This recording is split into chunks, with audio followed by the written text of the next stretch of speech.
Hello and welcome back. Today, we'll delve into the after effects of malaria. We'll take a look at the medical consequences of the disease, and we'll also explore the broader impact of malaria on communities. Also, we'll touch upon a less commonly understood topic, and that is immunity to malaria. I've mentioned elsewhere that loving our neighbours and caring for those in need, it's one of our buzz-off Christian values. So that makes working towards the health and the well-being of a community very important to us.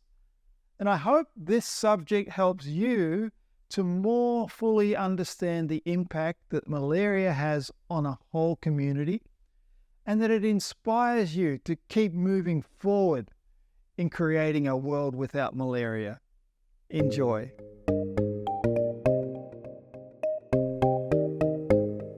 Hi, my name is Maaike. The greatest after effect of malaria is found in the fact that so many people have died because of it. Mothers, fathers, husbands, wives, sisters, brothers, children, and friends. It is a tragedy that a preventable and treatable disease has robbed us of so many people.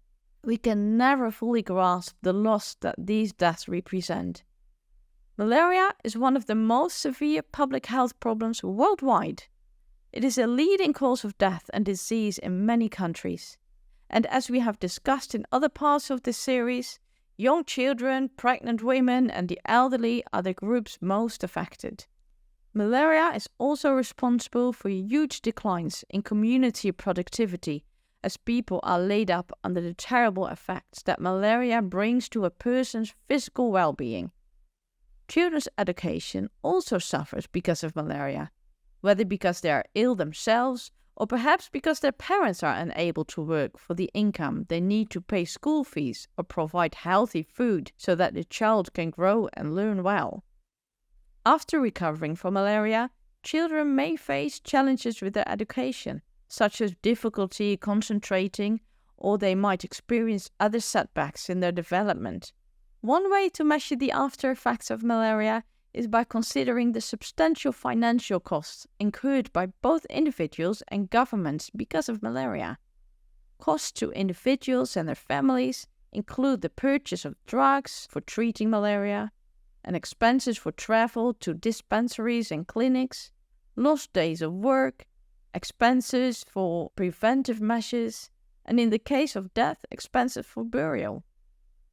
Costs to governments include maintenance and staffing of health facilities, purchase of drugs and supplies, public health interventions such as insecticide spraying or distributing of insecticide-treated bed nets, and lost days of work with resulting loss of income.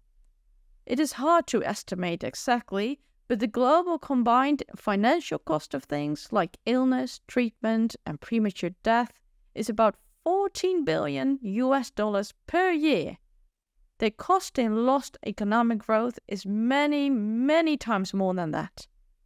The personal, long-lasting medical effects of having malaria can also be very significant. If a person has had cerebral malaria, it is possible they will suffer a permanent form of brain damage, resulting in a range of ongoing complications. Some people recover from malaria only to find they have a decreased amount of energy and stamina, which affects their working ability. The cost of malaria does not end with the death of the parasite. It can affect people and communities for years. Now, I also want to talk about malaria and immunity. One common misunderstanding about malaria is its after effect, called immunity. Malaria immunity will only develop in people living in locations known as endemic malaria areas. This is where malaria is always present throughout the year. In these locations, people may gain a certain level of immunity after being infected with malaria multiple times. This immunity is a result of consistent exposure to the malaria parasite and their body developing in a natural resistance. Even though they still get malaria, the the effects on the body generally becomes less severe compared to the people without immunity. It's important to understand that acquired immunity is specific to the particular strain of malaria found in a specific endemic area. If a person moves away from this area, any immunity they have will not be effective in other locations, and after a while, they will lose the acquired immunity they had to the malaria in their original location. Children living in endemic malaria transmission areas often get infected early in life and experience more severe symptoms during their first 5 years. However, if they survive and remain in their location, they may also develop semi-immunity. Natural defense mechanisms against malaria can be present in populations continually exposed to malaria parasites. For example, inherited conditions such as sickle cell anemia, which causes deformities in red blood cells, are common in people from malarious regions. The deformed red blood cells from this condition make it more difficult for malaria parasites to infect a person. If a pregnant woman contracts malaria, it will be very dangerous for her and the unborn child, even more so if she is already anemic. A pregnant woman is much better off if she can avoid malaria infections, for both her and the baby's welfare. A pregnant mother can transfer her immunity to her fetus through the placenta, and the baby will carry a level of immunity for 3 to 6 months, but as the child grows, the immunity diminishes. The risk of malaria is most dramatic from birth to about 6 months of age. At about 3 to 4 months of age, infants become more vulnerable to severe disease and death. The risk of cerebral malaria increases with age in children 2 to 4 years old. At about 5 years of age, the frequency of clinical disease begins to diminish, and the risk of mortality decreases. If the child survives, their immunity develops and the disease becomes less severe as the number of parasites circulating in the blood declines.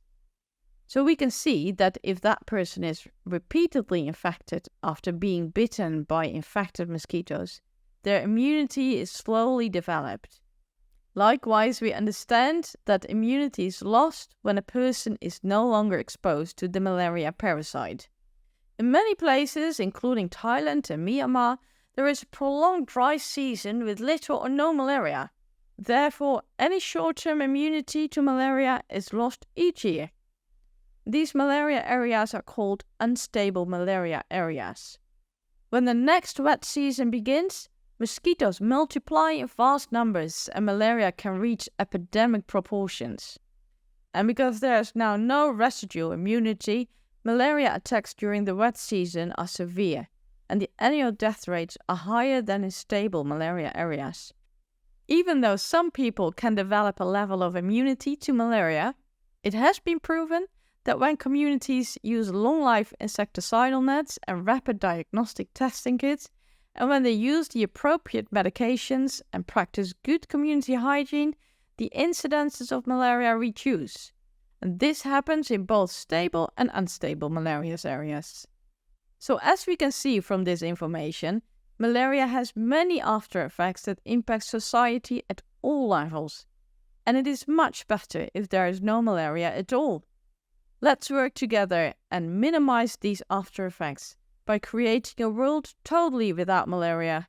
And remember, malaria is both preventable and treatable. Bye for now.